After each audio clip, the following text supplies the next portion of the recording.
Hey students, today in our English class we want to sit or read aloud and we want to practice in some sight words. The first thing we want to do is practice the sight words. Say we, up, did, do, they, and at. Say at. Repeat with me. We, up, did, do, they, and at.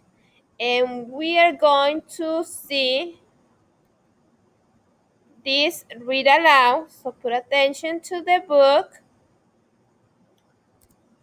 that is called Thumbelina. Thumbelina is the name of the book. So put attention to this book.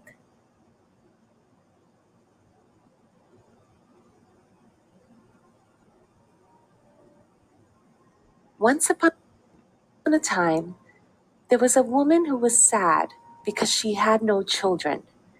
Seeing her unhappiness, a neighbor gave her a magical seed. The neighbor told the woman to plant the seed in a flower pot. That evening, the woman planted the seed. The next morning, she noticed that a plant had grown in the pot overnight. The plant had a flower like a tulip, but it was closed up tightly into a bud. "What a beautiful plant," said the woman, and she kissed the flower. When she did, the petals opened wide. There, in the middle of the flower, sat a tiny girl no bigger than a thumb. "I will call you Thumbelina," said the woman. Thumbelina lived a happy life with the woman. At night, she slept in a polished walnut shell. During the day, she sailed about in a saucer of water with a tulip leaf as her boat. Then, one night, everything changed. A mother toad hopped through a broken window into the house. She landed right beside the sleeping Thumbelina. "What a beautiful wife she would make for my toad son!" exclaimed the mother. So she picked up the sleeping Thumbelina and carried her into the garden. There, she told her son of her plans. "While we prepare for the wedding, we will place her on a water lily leaf in the river. That way she cannot escape," said the mother. When Thumbelina awoke the next morning, she realized that she was no longer in her cozy bed. She began to cry. The mother toad and her son ignored her tears and continued with their plans. But Thumbelina's cries had not gone unheard. The little fish in the river felt sorry for her. They nibbled at the lily pad stem until the leaf broke free from its roots.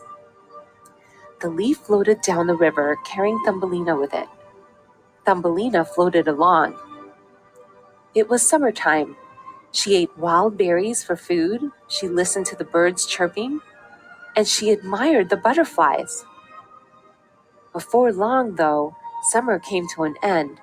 The weather grew colder, and soon there were no more berries for food. The birds and butterflies disappeared. One day, as snow began to fall, Thumbelina curled up under a mushroom. Not far away, a field mouse was gathering wood for her fireplace. When she saw Thumbelina, she said, "My poor dear, you must come home with me."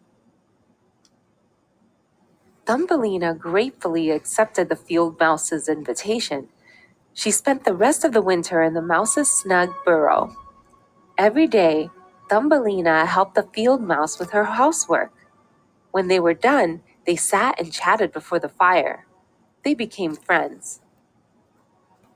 Now, the field mouse had a wealthy or rich neighbor called Mr. Mole. Mr. Mole became a regular visitor at the field mouse's home. One evening, Mr. Mole invited Thumbelina and the field mouse to come to his house. They accepted the invitation and followed him down a hole and into an underground passageway. As they moved along the passageway, they passed an injured bird lying perfectly still. "Pay no attention," said Mr. Mole. This swallow has a broken wing. Somehow he found his way into my passageway. Nothing can be done to help him." With that, the mole and field mouse hurried on. But Thumbelina did not.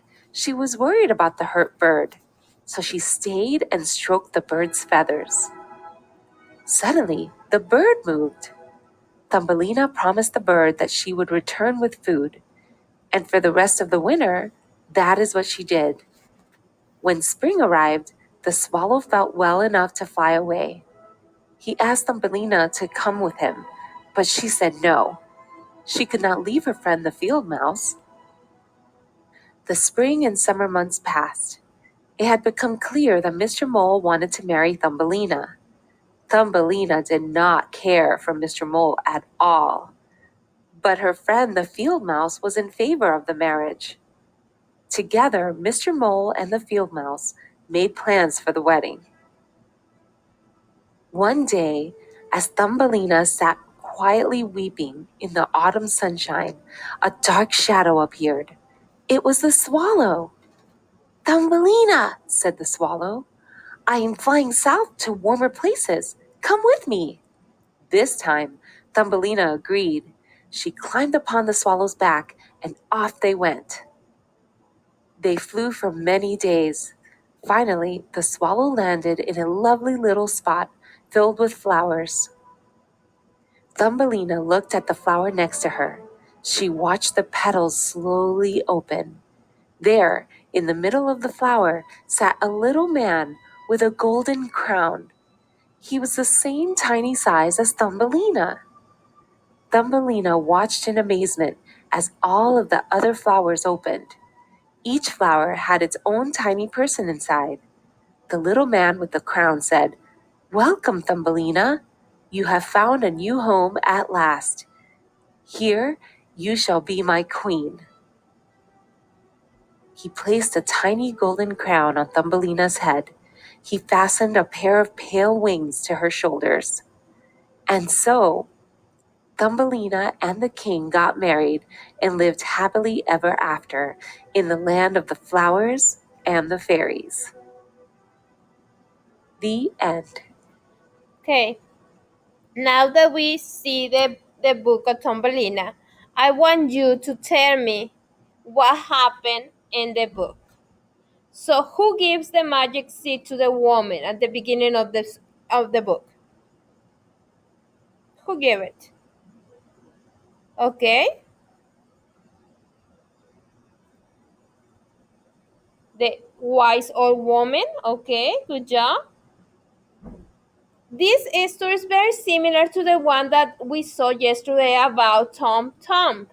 So, how are they similar? Remember, similar is the same. What is similar about the two books? Both of them characters were tiny. Okay. Both of them have a problem and they have a solution. Okay, that's the same. So if we see Thumbelina, do you think Thumbelina was happy at the beginning of the book? No, she wasn't happy at all. And we see that in this book, we see many settings. Why? Just because this story is happening in many settings. Okay, so now for the activity for this book. Okay, before that, we want to review the vocabulary words. We saw the word dwelling. Dwelling means a home. Extravagance is when something is very cute, very expensive. Foreign is another country. Fragrant is like the smell of flower. And scarcity. Scarcity means like something isn't enough. We don't have enough of something.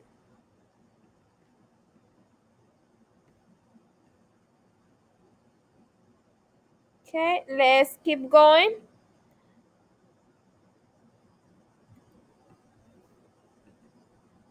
Okay, Remember that the word scarcity. When the woman held her, she discovered that the tiny girl